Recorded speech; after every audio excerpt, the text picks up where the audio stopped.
What do you think about her tweets?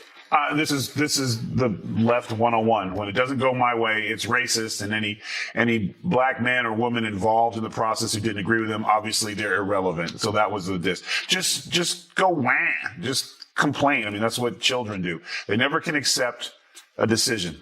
And affirmative action the case was even being brought up because Asian Americans felt that they were not getting a fair opportunity. So you're going to love this moment because what unfolded felt like the kind of unexpected crossover nobody saw coming, but somehow everyone enjoyed watching. Imagine the scene. Alexandria Ocasio-Cortez walks in bursting with energy, clearly prepared to deliver a speech she believes will command the room. For a moment, the spotlight is entirely hers. All attention is locked in. Then, Tyrus enters the equation, and suddenly the atmosphere changes. Tyrus, known for his razor-sharp humor and perfectly timed sarcasm, doesn't need much to flip the script. Within seconds, what was supposed to be a serious political address starts feeling more like a scene from a comedy film.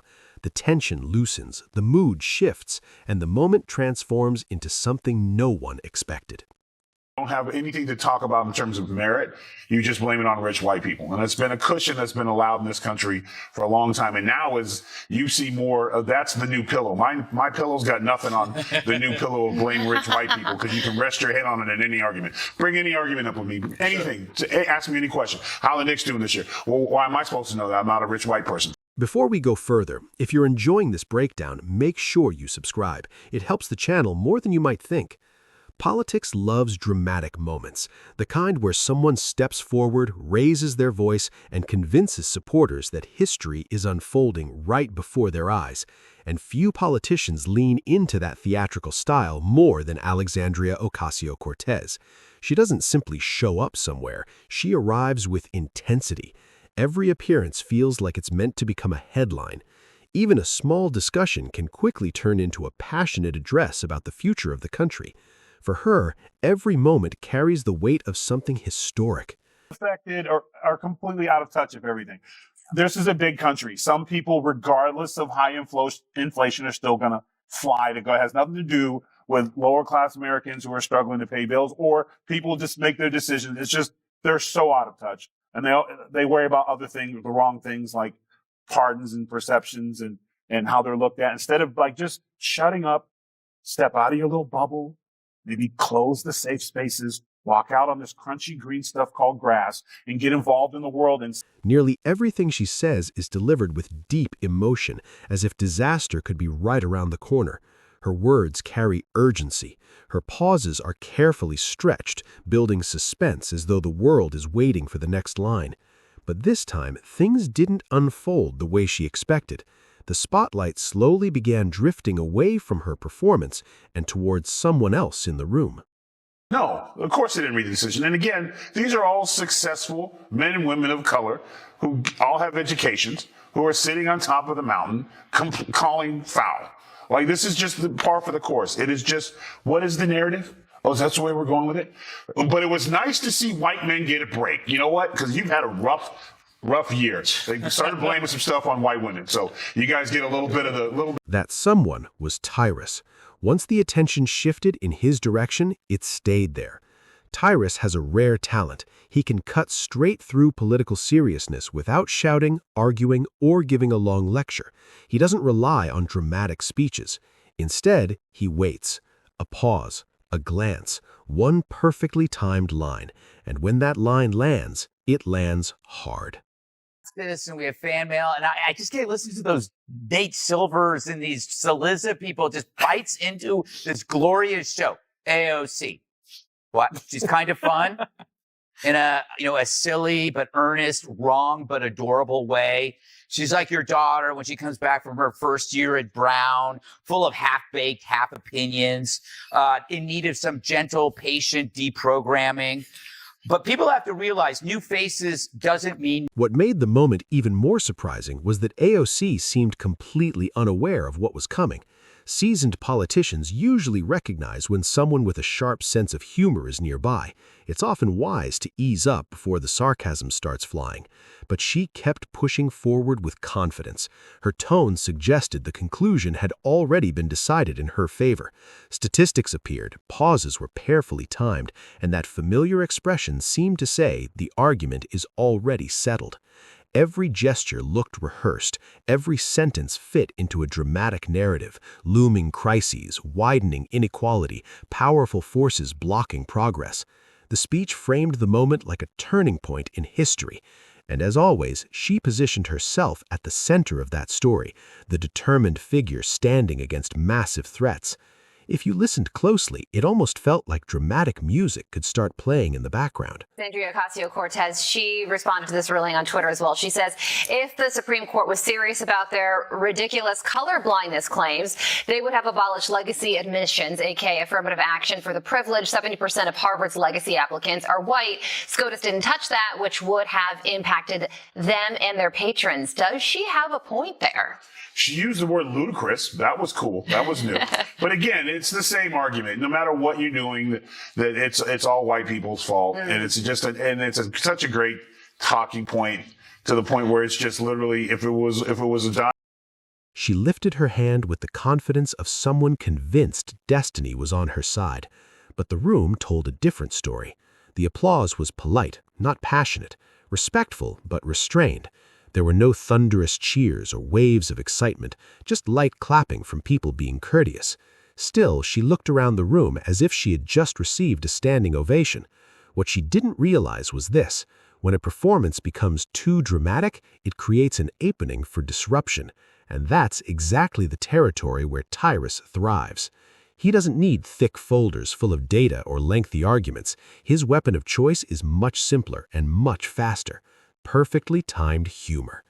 While AOC stacked dramatic statement on top of dramatic statement, building a towering narrative, Tyrus waited patiently because he knew something important. One well-placed joke can bring the entire structure crashing down. Introduced a fresh idea or issue in her life. The reason why she gets along with Bernie is because she's like an 80-year-old leftist in a used bookstore. I mean, she may look fresh, but she's as stale as an abandoned futon on the street. It's like, I listen to her, I go, I heard that at Berkeley in 1983.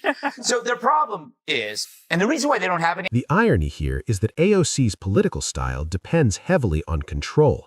She shapes the story, she sets the pace, she defines the tone. Everything is carefully managed, but humor doesn't follow anyone's script. Once laughter enters the room, control disappears. The serious tone she relies on begins to crack. That's exactly where Tyrus operates best. He doesn't raise his voice or start a confrontation. He simply lets humor do the work. And sometimes embarrassment doesn't arrive through a heated debate. Sometimes it slips in quietly through a simple observation that exposes how fragile the performance really is. Break from doing nothing to get into a beef with the Twitter chief. On Tuesday, she tweeted, LMAO at a billionaire earnestly trying to sell people on the idea that free speech is actually an $8 a month subscription plan. That's a reference to Musk's plan to charge people $8 a month for verified blue checkmark status. But he hit back tweeting, your feedback is appreciated. Now pay $8. The applause faded into scattered taps. A few eye rolls appeared. Meanwhile, Tyrus sat calmly, looking like someone who knew his moment was getting closer. When he finally leaned forward, the energy in the room shifted immediately. What made it even sharper was this: AOC wasn't even present. Roasting someone face-to-face is one thing. Doing it while they're not in the room, delivering calm humor that makes people laugh and nod at the same time, is another level entirely. Tyrus looked at her dramatic presentation and treated it less like a historic speech and more like an improv performance that had gone on a little too long. His first joke landed perfectly. He said AOC seems physically incapable of entering a room without turning it into a full-scale lecture about society standing on the edge of collapse. Then he painted a hilarious image, suggesting she probably practices speeches in the mirror every morning before brushing her teeth, waving her arms around while statistics fly through the air. Since AOC AOC has 61% approval rating Yes. for Democrats, right? The highest of any Democrat unless they've been elected president. So if your new brand ambassador is going to be AOC, then That image alone cracked the polished persona she had built. From there, Tyrus kept going. He joked about her habit of turning everyday situations into major political warnings. If she spills water, it's evidence of climate catastrophe. If her ride arrives late, it must be corporate greed. If her phone battery drops below 20%, clearly capitalism has failed humanity. One by one, her dramatic comparisons stopped sounding powerful and started sounding exaggerated. Tyrus said she could describe ordering lunch and somehow turn it into a speech about generational struggle. That's what made the joke so effective. He wasn't exaggerating her style, he was simply reflecting it back. They're not meant for you, right? But then you have to ask, okay, then what is this debt forgiveness? Who is it meant for? And when you look at the data, it's upper, white, middle class, liberal women. This ain't welfare, right?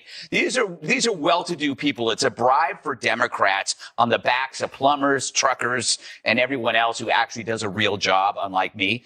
AOC is the symbol of the entitled sponge. She complains about student loans. And once that reflection appeared, everything changed. What once looked like powerful leadership suddenly felt like overacting. And once that shift happens, there's no reversing it. The seriousness faded, the weight disappeared. Tyrus then turned to her online presence, pointing out how she treats social media like a permanent political stage. Every post sounds urgent, every message feels like breaking news. He joked that if the Wi-Fi in Washington ever stopped working, she'd probably declare it the greatest threat to democracy in modern history. He owns a French bulldog. Thanks to Cat Temp, I know everything about French bulldogs. And one thing I know, they are so expensive. They're more expensive than any college tuition. That you got to take care of them. They're adorable dogs. But she owns a Tesla and she owns a French bulldog. And she wants you or your dad, the electrician, to forgive her student loan. That's BS. Turn in the Tesla. Then he added another image that stuck with everyone. Picture AOC typing in all caps because her Instagram live froze for 5 seconds. Suddenly, the entire persona changes. Instead of sounding like a national leader guiding a movement, she starts to resemble a dramatic narrator reacting to everyday inconveniences. But Tyrus wasn't done yet. He pointed out the contradiction that critics often mention: constant warnings about economic disaster paired with a polished and carefully curated lifestyle. Nothing sells the idea that the system is collapsing quite like delivering the message while looking perfectly camera-ready. For someone who criticizes capitalism so often, he joked, she seems to move through it pretty comfortably. That observation drew even more laughs because it felt uncomfortably accurate to many listeners. $80 per theater. I mean, I made $80 in a theater and there wasn't even a movie playing. Wow. What do you mean? I don't know.